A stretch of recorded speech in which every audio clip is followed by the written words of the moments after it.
Welcome to Quack Co, the board game channel where every video is 10 minutes or less guaranteed, and today is just a Thirsty Thursday. Thirsty Thursdays. This is the day where we just get to be excited about something, and for the first time in probably about 6 months, I have gotten Final Girl back to the table. This is going to be the acclaimed solo game from Van Ryder Games. We have the beautiful little storage case in it that came in with this last Kickstarter. Absolutely. Wave 2, Season 2 is either arriving to you when you're watching this or on the way as soon as possible. And we just got done with your third gameplay of the Ratchet Lady in the Wolf Asylum. One of the modules, one of the standard kits from Season 2.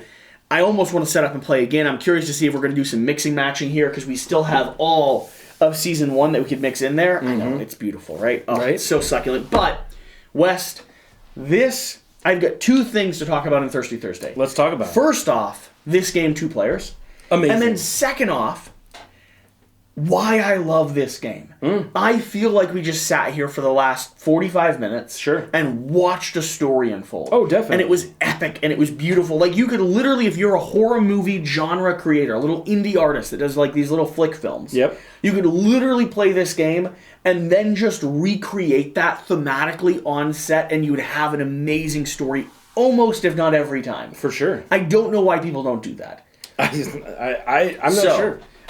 Let's talk about playing it 2-player first, and then I want to recall, just so people get a sense of like how my brain works, the stories that we've played through so far. Sounds good. Like the 3 different versions of this narrative here with the Ratchet Lady at the Wolf Asylum. So, 2-player. 2-player. First time I've actually done this is like a side-by-side module. It's not a 2-player game. No, it's a solo game, to be very clear. But what we decided to do was to play it as 2 people playing one final girl, because we're not very successful when we play it overall.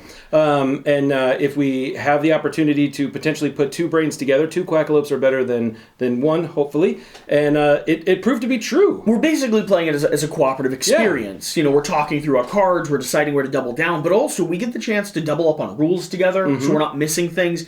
We get the chance to look and refine different areas of the board. I'm actually doing some of the organizing over here, like double-checking time, whereas you are running the actual villain cards. Right. So it not only cleans up and streamlines a little bit of the gameplay process, which is nice, but I got to sit here and commiserate with you on what's happening. And we decided to take the third option, or the second to third option, of how you rule on AI movement in this game. Yes. Which argues that... Yeah, so you can take the always the worst evil access possible. So no matter what happens, it's the absolute worst thing you could possibly do. You're in a Saw film. Right. Yeah. Number 2 is that you take the thematic approach. So whatever in the theme of the game and the theme of the moment, what makes it look the coolest and the most ridiculous. The director wants to tell a believable story. Yeah. Or you can take the hilarity approach and what is the funniest thing that could possibly happen. Yeah, something like the movie X, for any of you that have seen it. Yeah. Or like going into Scream territory, we decided to go with thematic, which, obviously. when we're playing together, side by side, thematic work. We got to talk about the story, we got to share the novel.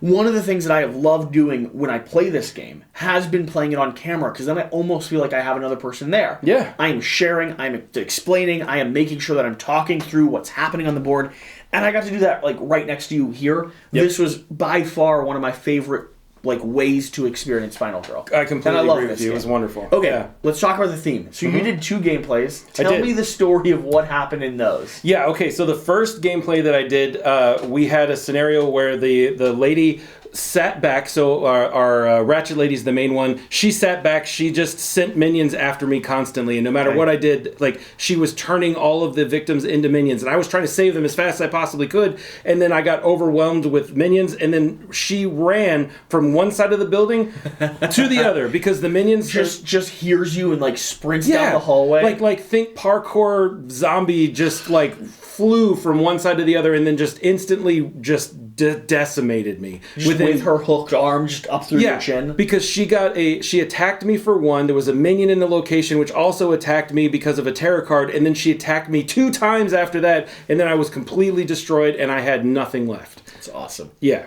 And then the second time we did it, I was thinking, oh, I'm going to do so much better now. I've got this concept down. And I was doing really well. And then all of a sudden, all the minions massively just attached to me in one location. So she's just screaming. It's like echoing off the walls. I saved as many victims as I possibly could. I think there was only one left. But all 5 of the maniacs were sitting in the same place as I was. And I only have 5 health, so I couldn't escape. No. And then it ended up that she got a card that said minions, or the maniacs will attack the final girl, so I died. And so in the narrative we just played, a riot has broken out at the Wolf Asylum. She's sitting there like standing in this little insular cell. She's in the solitary confinement room where she walked in, one of her friends, one of the people that she cared for, just viscera splayed all over the wall. Shouldn't have happened, totally did somehow, like shoelaces got in or something. So she's gone insane. A riot is broken out at the area, and we are over here in the doctor's office when it happens. And so we decided we're gonna make a run for it. We grab a gurney, pile people up onto it, push them out one door, push them out a second door. We are getting as much resource time. We're saving as many people as we can. People are popping up, like her minions are popping up. They're being triggered by this, but they were just rushing directly into the common room, which is where the riot's happening anyway. Because they're moving towards the noise, right? Obviously. And so they rush in there. One gets decked, another gets stabbed in the gut, a third one gets pounced on and head smashed against the floor.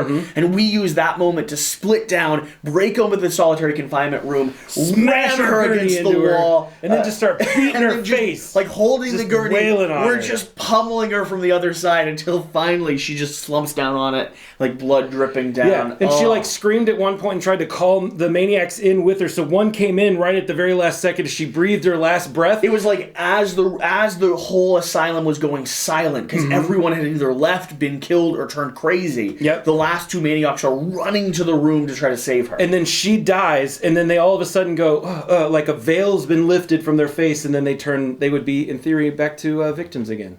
Yeah, in theory, they're just now wandering the halls of this very horrible, bloody massacre. And I have a theory that one of these maniacs that is here is actually in the next asylum, the next individual who breaks. Could be. Could very well be. The good news from this, we also learned that you gotta have a sequel origin story in any good horror movie. Of course. And the good news is we've learned that picking up random pills off the ground and eating them are always good.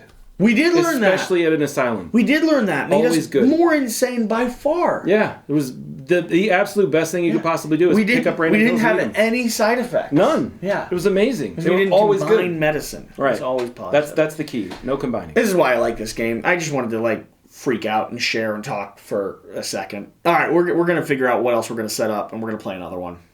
Bye. Bye.